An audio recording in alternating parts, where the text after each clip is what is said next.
एक ऐसा गांव जहां आपको लगेगा कि आप सही में द्वापर युग में आ चुके हैं। श्री कृष्ण से जुड़ी यह जगह शायद ही आपको मालूम हो, कृष्ण घाटी, जिसे मॉडर्न ब्रज के नाम से भी जाना जा रहा है।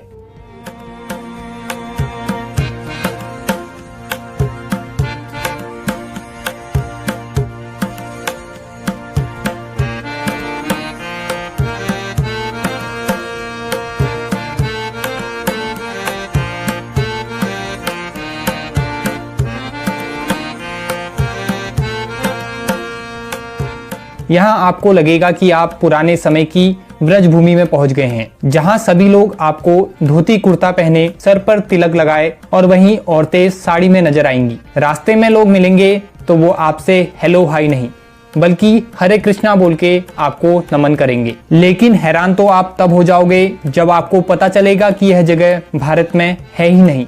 कृष्ण घाटी, इंग्लिश में कहें तो कृष्णा वैली, 660 एकड़ में फैला यह गांव यूरोप में स्थित है। बुदापेस्ट, जो कि हंगरी की राजधानी है, वहां से यह गांव 180 किलोमीटर साउथ वेस्ट डायरेक्शन में स्थित है, जहां हमारे भारतीय लोग अपनी संस्कृति को भूल वेस्टर्न कल्चर को अपना रहे हैं। वही विदेशी लोग अपने कल्चर को छोड़ हमारी संस्कृति को अपना रहे हैं और साथ ही साथ इसका महत्व भी समझ रहे हैं। ऐसा ही एक उदाहरण है हंगरी का यह छोटा सा गांव कृष्णा घाटी, या कहे Krishna valley, also known as new Brajdham.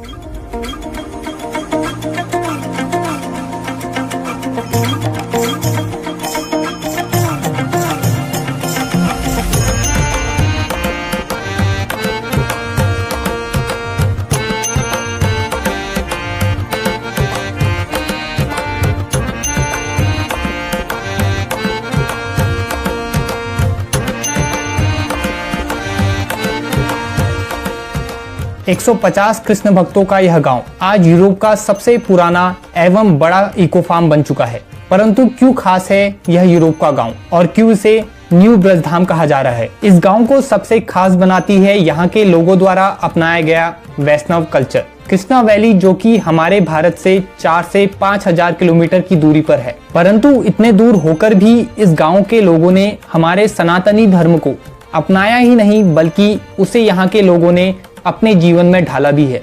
Vrindavan, जो कि कृष्ण जी की भूमि है, यह भारत की राजधानी दिल्ली से साउथ की तरफ 3 घंटे की ड्राइव पर है। ठीक ऐसे ही कृष्णा वैली, जिसे न्यू वृंदावन कहना गलत नहीं होगा, बुदापेस्ट, जो कि हंगरी की राजधानी है, वहां से यह साउथ की तरफ 3 घंटे की ड्राइव पर है। बुदापेस्ट में 4 रेलवे स्टेशन है, जिनमें से एक का नाम दिल्ली है। परंतु कैसे सबसे अलग है यह कृष्णा वैली? अगर आप यहाँ के प्रवेश द्वार से अंदर एंटर करेंगे तो आप पाओगे एक बिल्कुल अलग दुनिया, एक ड्रीम विलेज, यानी कि सपनों का गांव। अगर आप भी नेचर लवर हो और भगवान में आस्था रखते हो तो आपने भी ऐसी जगह रहने का सपना देखा होगा। कृष्णा वैली को बिल्कुल वृंदावन की तरह बनाया गया है। चारों तरफ हरे भरे पेड़, पशु पक्षी, साथ ही ऐसे स्ट्रक्चर्स बनाए गए हैं जो कि आपको भगवान श्री कृष्ण की नगरी वृंदावन की याद दिलाते रहे। इस वैली से होकर बहने वाली नदी को यमुना भी कहा जाता है। भारत की ही तरह यहाँ भी नहाने का स्थान सीढ़ियों के रूप में बनाया गया है, जहाँ महिलाएं और पुरुष अलग अलग स्नान करते हैं। आप देखोगे कि यहाँ के लोगों ने अपना पहनावा, खान पान, रहन सहन और दिनचर्या सभी हमारी भारतीय संस्कृति के अनुसार की है। यह गांव पूरी तरह से आत्मनिर्भर है। यहाँ खेती जैविक यानी कि ऑर्गेनिक आधार पर बिना किसी रासायनिक पदार्थों के इस्तेमाल के की जाती है। हमारे देश की ही तरह यहाँ भी जानवरों की सेवा की जाती है। मुख्य रूप से गाय को माता माना जाता है और दुग्ध उत्पाद जैसे कि दूध, दही, घी इत्यादि प्राप्त किया जाता है। आपको यहाँ डेयरी फार्मिंग, बी फार्मिंग और कई ऑर्गेनिक फार्मिंग देखने को मिलेंगे। खेती भी यहाँ पारंपरिक रूप से बैलों से होती है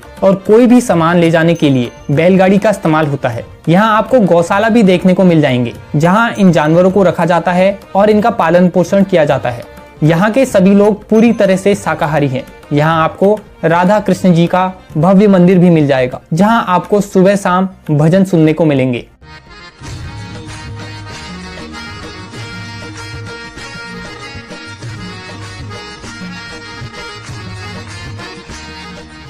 यहाँ के लोग ईश्वर प्रेमी हैं और ईश्वर केंद्रित जीवन शैली जीना पसंद करते हैं। यहाँ कोई भी उत्पाद हो, उसे सबसे पहले श्री कृष्ण जी को भोग लगाया जाता है। यहाँ के स्कूलों में भी आप देखोगे कि यहाँ के बच्चों को मूल शिक्षा के साथ साथ धार्मिक एवं वैदिक शिक्षा भी दी जाती है। बच्चों को छोटी उम्र से ही भागवत ज्ञान दिया जाता है ताकि उनकी ईश्वर के प्रति आस्था एवं विश्वास बढ़ सके।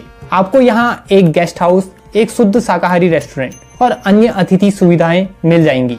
कृष्ण घाटी में हर साल 30,000 से भी ज्यादा टूरिस्ट आते हैं, जिनमें से 10,000 तीर्थ यात्री होते हैं। यहाँ के लोग भारतीय त्योहारों को भी बड़ी ही धूमधाम से मनाते हैं।